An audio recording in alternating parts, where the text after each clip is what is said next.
大家好，我係5C 班呂思源。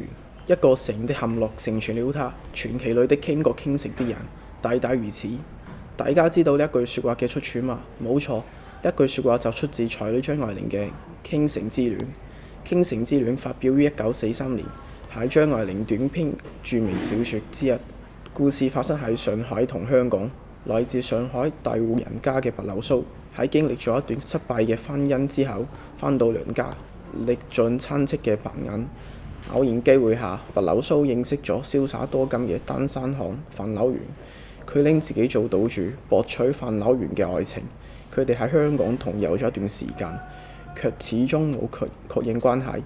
流蘇一氣之下返回上海，後來范柳原再次邀請白流蘇到香港，兩人卻遇到日軍對香港展開轟炸。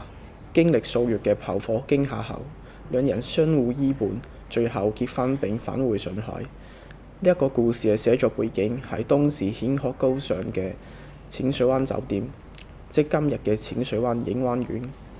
今年正值張愛玲逝世30週年，酒店特別推出張愛玲嘅淺水灣愛情動盪於脆弱的美展覽，將展出多件珍貴藏品，包括1941年嘅酒店菜單、歷史照片及從未曝光嘅資料。除此之外，展覽更特別展出由香港都會大學借出嘅張愛玲手稿同信件複製版，讓各位喺字裏行間之間細味張愛玲作品與淺水灣酒店之間嘅千絲萬縷。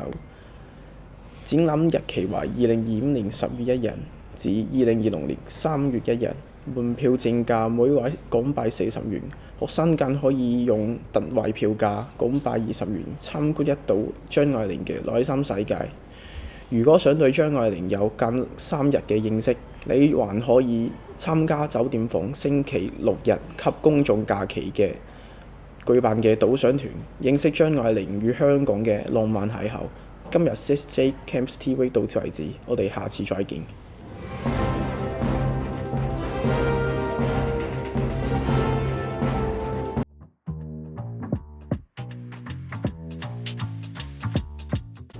Welcome back to 1 Minute English, where we teach you useful phrases you can use in your everyday life. Today's phrase is I'm looking forward to it.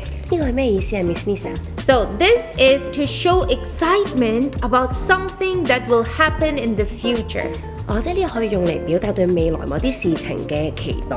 Exactly. So I can say we have a school picnic soon. I'm looking forward to it. 即係當我哋想收到母親嘅回覆，或者期待未來嘅節日或者係啲活動嘅時候，就可以用 I'm looking forward to 啦。